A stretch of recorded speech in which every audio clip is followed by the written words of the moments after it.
Cleveland Browns general manager Andrew Berry held his pre-draft press conference today. And while Berry answered the questions, my problem is not so much Andrew Berry. My problem was the questions themselves. We'll break it down. Browns 3D starts now.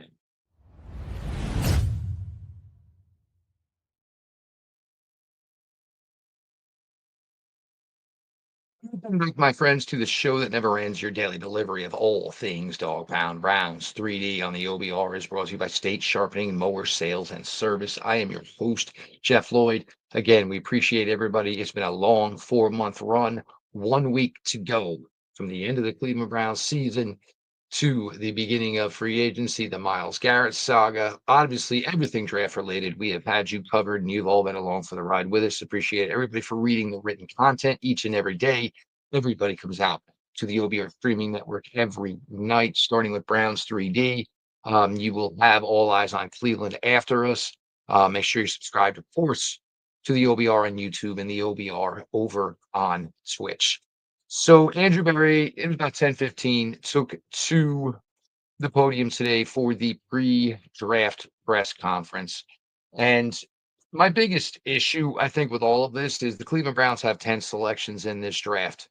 This has an opportunity to be a monumental draft class for the Cleveland Browns.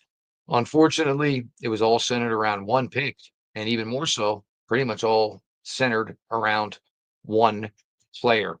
We understand that there is a pretty good chance, maybe a really good chance, that the name chosen by the Cleveland Browns at number 2 overall Thursday night in Green Bay, Wisconsin, will be Travis Hunter, wide receiver slash cornerback, although wide receiver in the Cleveland Browns' eyes, to be that pick for the Browns. But when you have Andrew Berry talking and giving you 30 minutes of his time about anything related to the 2025 NFL draft, I kind of felt most of the media failed. All of these questions were pretty much catered to Travis Hunter. You can change the verbiage. You can, put in a clause for effect. But when you had this man available to possibly, give you insight on 250 something different prospects, different positional groups, you just didn't get it. The questions about Hunter certainly were endless. Do you view him as a guy that can play both ways right away? And Andrew Berry, to his credit, basically saying he basically answered, the same question 12 times, 13 times. The Browns, and rightfully so, if you're going to make, a huge investment in Travis Hunter, if it does in fact become Travis Hunter at number 2 overall, you want to have the best plan for succession in mind for this kid. To expect him to come in as a rookie to the NFL with all the expectations and pressure of being the number 2 overall selection, and all of a sudden talk about, having him play offense, having him play defense. Look, we know what he did at Colorado. Nobody is, unfamiliar with what happened this past fall in Boulder, Colorado. But it's really just unfair to put all that pressure on this young man to come in the league and expect to do this in the NFL. And he has even made, some points saying that maybe he could make it work. Obviously, the NFL play is a little bit slower than college. There's a lot more snaps in a football game in college football than there are in pro football. But still, he was adamant that they would like him to come in and hopefully be one of the guys that resurrects what was one of the worst offenses in NFL history in 2024. That's basically what he said and what he thought of Travis Hunter and whether or not they were possibly going to select him at number 2 overall. There was not one question about Abdul Carter except for the fact that whether or not the Browns were holding the injuries against him.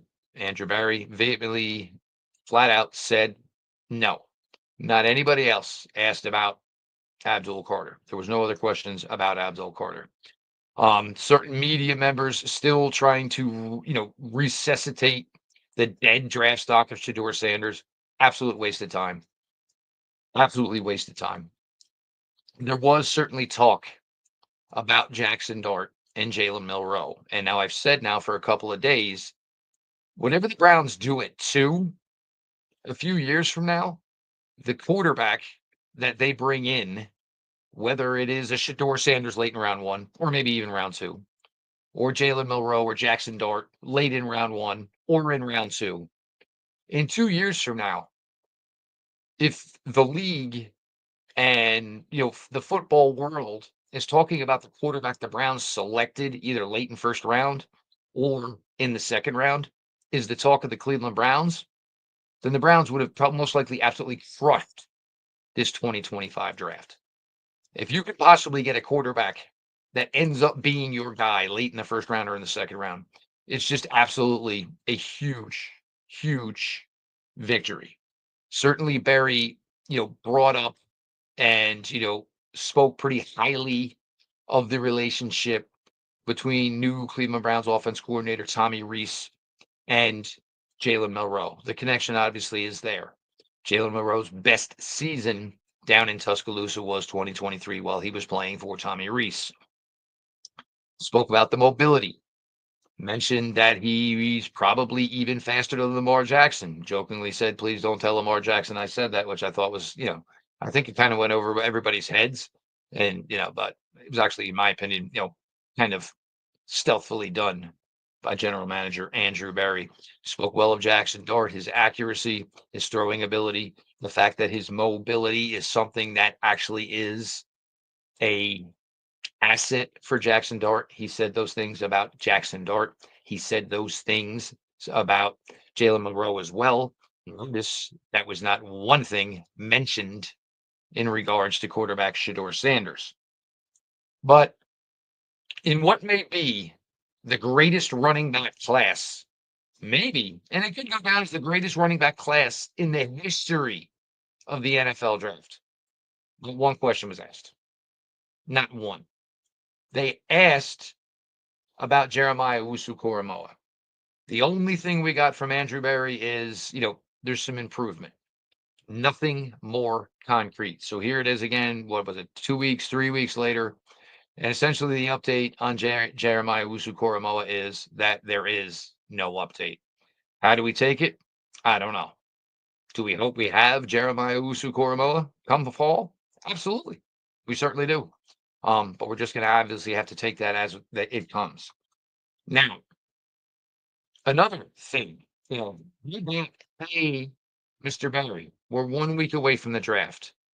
Do you possibly see any roster additions in the next week? Nope. Another great question that could have been asked, but wasn't. Andrew, looking at the way the offensive line is currently constructed, looking at the contracts of the way the offensive line is currently constructed, where do you stand as far as drafting offensive line help for 2025, understanding that that whole starting offensive line could be a complete redo come 2026? Another great question wasn't asked. The tight end position, nothing asked there. The Browns brought in 1 million tight ends for top 30 visits. Hey, there's been 2 names rumored to go number 2 overall. If it's not one of those guys at number 2 overall, how do you possibly look to address that position later in the draft? Another great question. It wasn't asked. This is becoming, and it's been for me, an issue ever since I've been covering the Cleveland Browns since 2017. It's such a groupthink mentality. And I understand, when you are writing and, people need to view your written work, read your written work, even when you're throwing a mock draft behind a stinking paywall, which is ridiculous. Should you ask a broader scope of questions? Because I got to be honest, This press conference today did not feel like it was a pre-draft press conference. It honestly felt like it was the press conference after the Browns had already selected Travis Hunter. Poor work.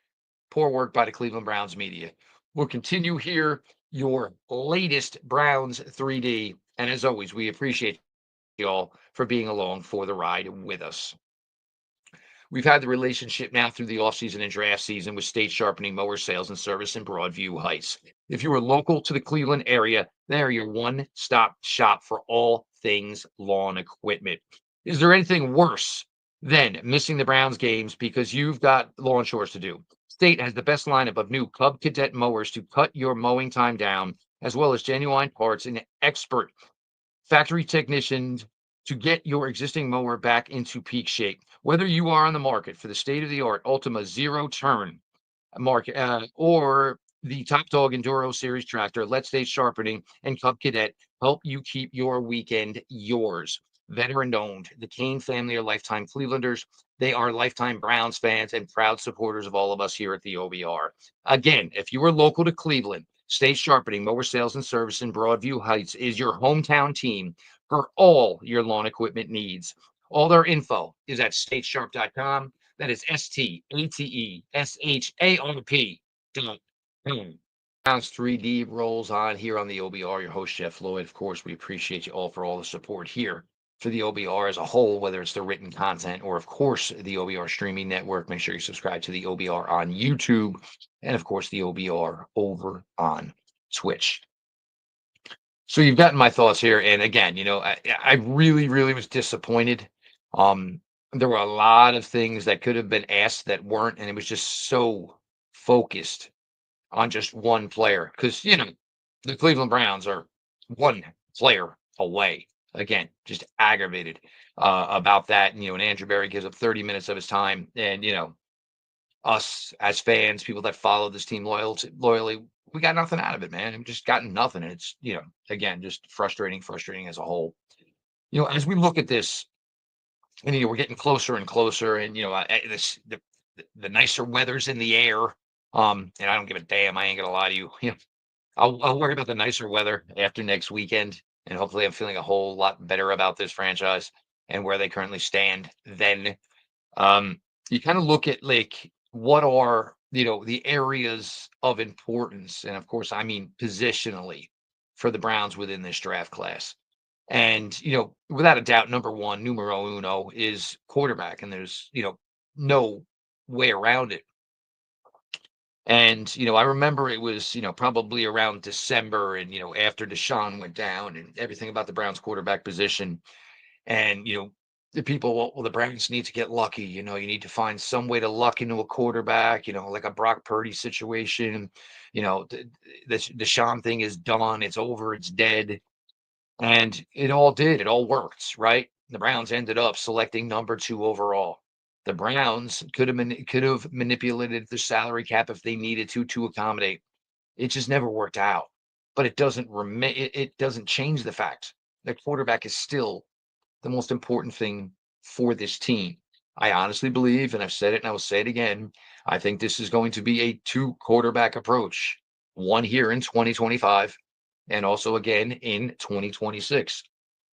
2026, obviously, a lot of that is going to have to do with the success of this team overall here in 2025. It will have to also do with, if the rookie quarterback drafted this year gets a ample amount of playing time where he can be fairly judged. That will be another thing to look at. But there's no question that running back here, certainly in my opinion, quarterback is most important on the Browns draft board right now. Again, can't address it at 2. That area where pick 33 is certainly the area that it could be addressed. And, I'm hoping with all hope that the Cleveland Browns can make that selection without having to trade at all. Because I know a lot of people have been using, you get back in around 1. And that way it gives you the 5th-year option, which Andrew Berry basically told you today doesn't really matter to him.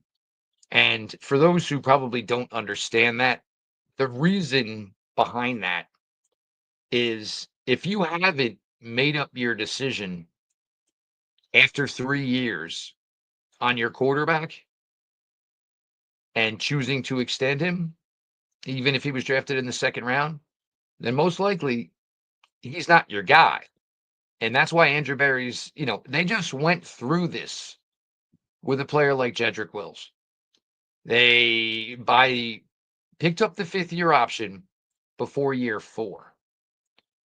Jed dinged up in his 4th season, and to his credit, tried to hold off surgery and hopefully be available for this team later in the season when it mattered.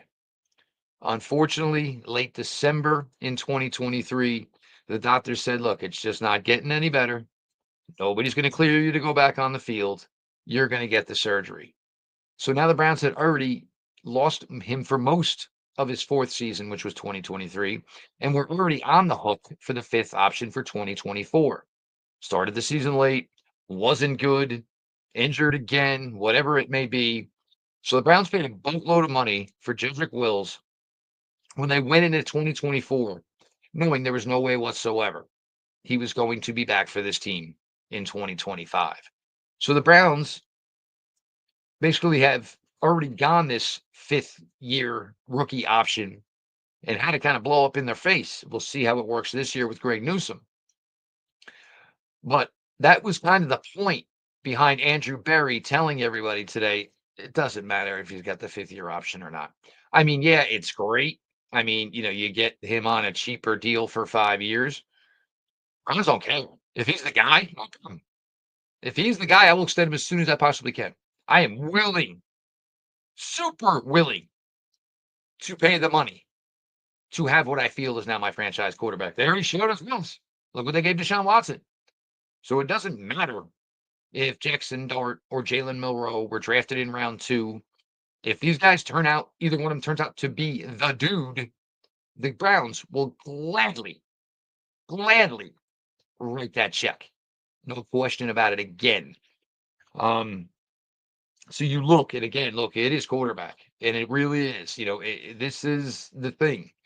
Can it be that guy? Can one of these guys really find a way to become an upper echelon? I mean, top half starting quarterback in the NFL? It's going to be a long road. Yes, there's no question about it. Jalen Milroe certainly brings some things that can change, the landscape of this offense. His running ability, the fact that he's 230 and you're not afraid to call some designed runs for a guy like Jalen Milroe, his leadership ability, his work ethic, 2 degrees already while he was at Alabama, understanding of, following orders and, what following orders means as far as a whole performing as one when he's got 2 military parents. Jalen Milroe gets it. He truly gets it. Don't look, if it's Dart, it's another one where you get it and you understand it. Everybody's trying to build up Tyler Shack. 42 career starts. Going to be 26 years old. Jackson Dart is 21 years old and has started 45 career collegiate games. Pat tipped my man Jacob Roche on that one. So the difference is he was just in college longer. It's not like he played more. And the other thing is, Jackson Dart didn't have 3 season-ending injuries while he was in college. Yes, he played in a system, where basically, you were trying to have the understanding of where the open man was going to be before the snap. Okay. I mean, I think people try to make that into a little bit more than it is. Ideally, as a quarterback, as you're doing your read and your cadence, and I'm hoping you have an idea of where the open guy should be pre-snap. Yes, they disguise coverage in the NFL much better. Yes, they're much better athletes in the NFL on defense. They have much better, recovery speed, recovery ability in the NFL. But that's all about making the transition from the collegiate game to the NFL game. Now, you look at where it stands now with the running backs. I don't know if this is the second highest priority but currently on the team under contract. I mean, I'm not even going to bring up Pierre Strong, but Jerome Ford, and Jerome Ford gets a bad rap, which is another thing that kind of aggravates me. Because I think he's viewed like, well, he's not Nick Chubb. Well, a lot of people aren't Nick Chubb, and Jerome Ford for his efforts in 2023 and was one of the few offensive bright spots in 2024. But you can't just have Jerome. And in a draft class, this running back draft class that's got the depth that it has the overall talent that it has. The only reason I put it high here is because it's Jerome Ford by himself currently, and this should be a running back class where you can get two. Again, it is going to be a weird draft for the Browns. 5 picks in the top 104. 5 picks in the last 80 or so picks of this draft. Certainly an odd spacing of the selections for the Cleveland Browns. But I still think the damage can be done on day 3. Now, the defensive line, and I'm sorry, guys, and this is why I am team Abdul Carter, and I will be, and even if it's Hunter, I will still sit here and say I would have gone Abdul Carter. I think it was the smarter move. One move of Abdul Carter, in my opinion, launches this defense extremely high in overall defensive rankings. A lot of people, oh, well, the amount of pressures that the Browns got last year and da. Miles Garrett had 25% of them. Who else had a large amount of pressures for the Cleveland Browns last year? Dalvin Tomlinson, no longer with the team. Who else had a large amount of pressures last year for the Cleveland Browns defensive line? Za'Darius Smith, no longer with the team, still a free agent. That tells me I need pass rush help. And I don't want to hear about the other 5 defensive ends on the roster right now. And they're combined 11 sacks in the NFL last year. Yes, I think Isaiah McGuire is a very nice, promising player. But I don't know if Isaiah McGuire has the overall athletic ability to be somebody that can give you 8 sacks or more. I haven't seen it to this point. Good player, probably your number 2, if not number 3 defensive end for the 2025 season. But as far as overall game-wrecking athleticism, unfortunately, that is a trait that Isaiah McGuire does not possess. So, yes, defensive end is extremely high. Safety is another one that is high up there. But if I'm taking Carter at 2, or even if it's Hunter, I don't know where safety fits in those selections in the top 104. If it's Hunter, I still got to get a pass rusher. I still got to get a tight end. I still would like to get maybe a running back and a quarterback. If it's Carter, I still have to get a quarterback, a tight end, a running back, and a wide receiver.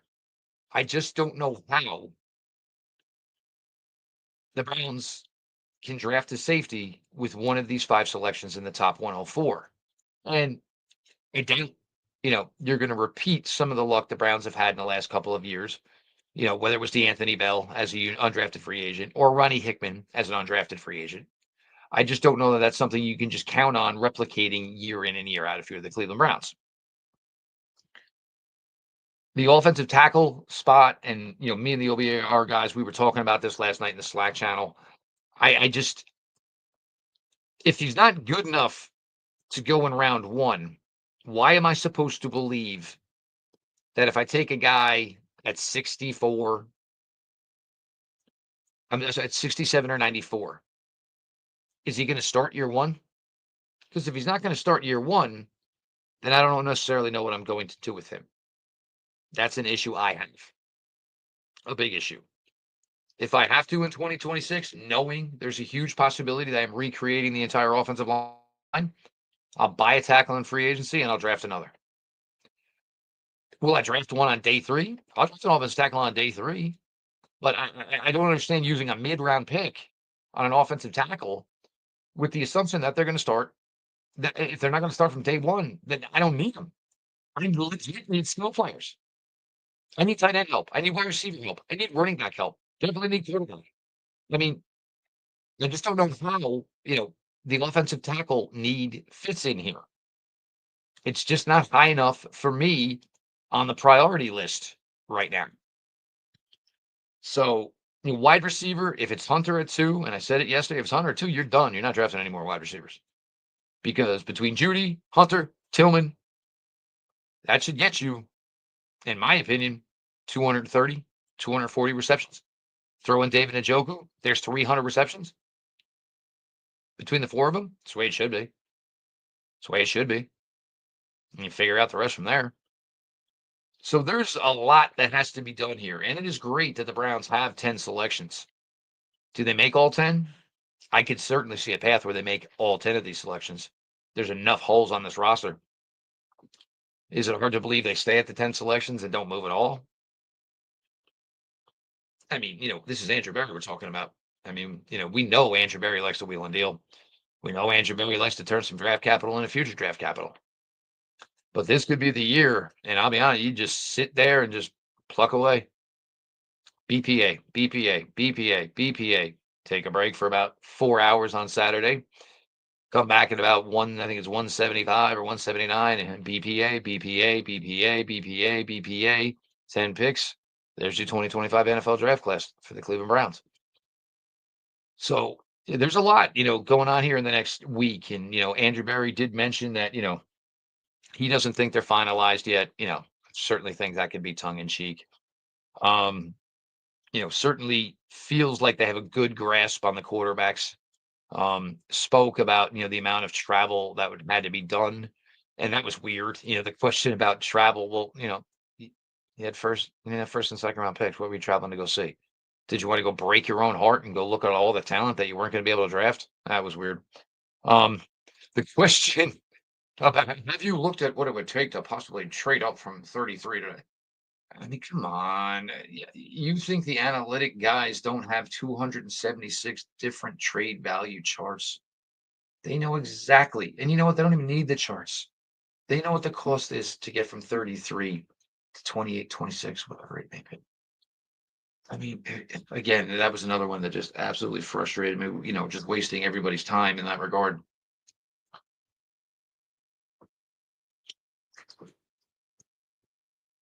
But we just, continue. And, obviously the Browns are done. There are no private workouts.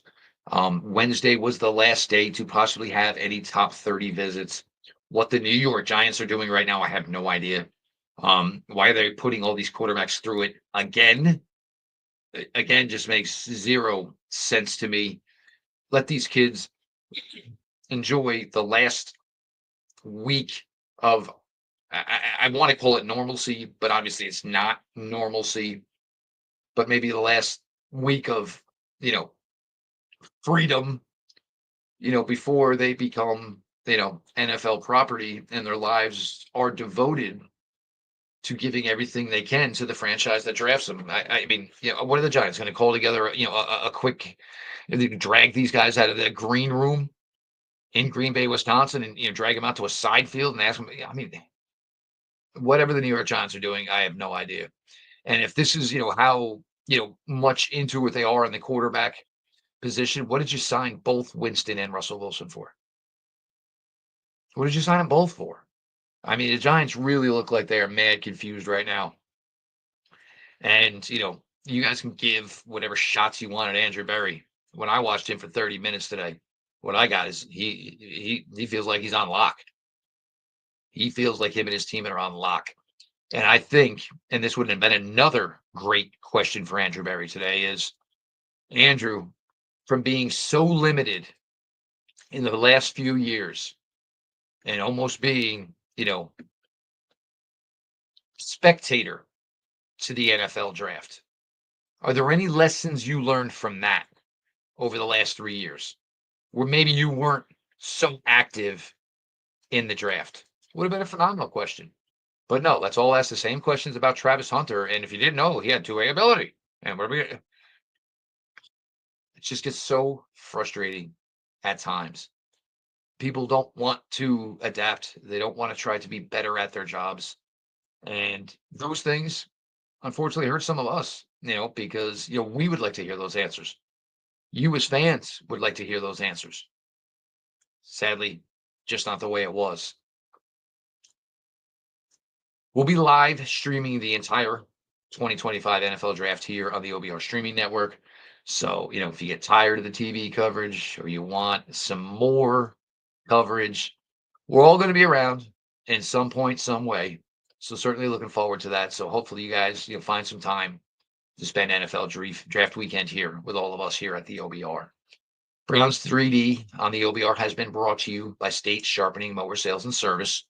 We appreciate them and the partnership here throughout the Cleveland Browns offseason. Again, thank you to all of you, whether it's reading the written content on the OBR every single day, whether it's coming out every night to the OBR streaming network, and catching Browns 3D at 6 and whatever show comes at 7, whatever show comes at 8. All eyes on Cleveland with Brad Ward and Casey will be on after me, Casey Kimmons. So make sure you're all around here for that, of course. We'll close out the week tomorrow with another episode of Browns 3D. You will also get Things I Think I Know after that with Brad Ward and the crew. So we appreciate you all so, so much. This has been your daily delivery of all things Dog Pound. Browns 3D on the OBR, and we will talk to y'all tomorrow.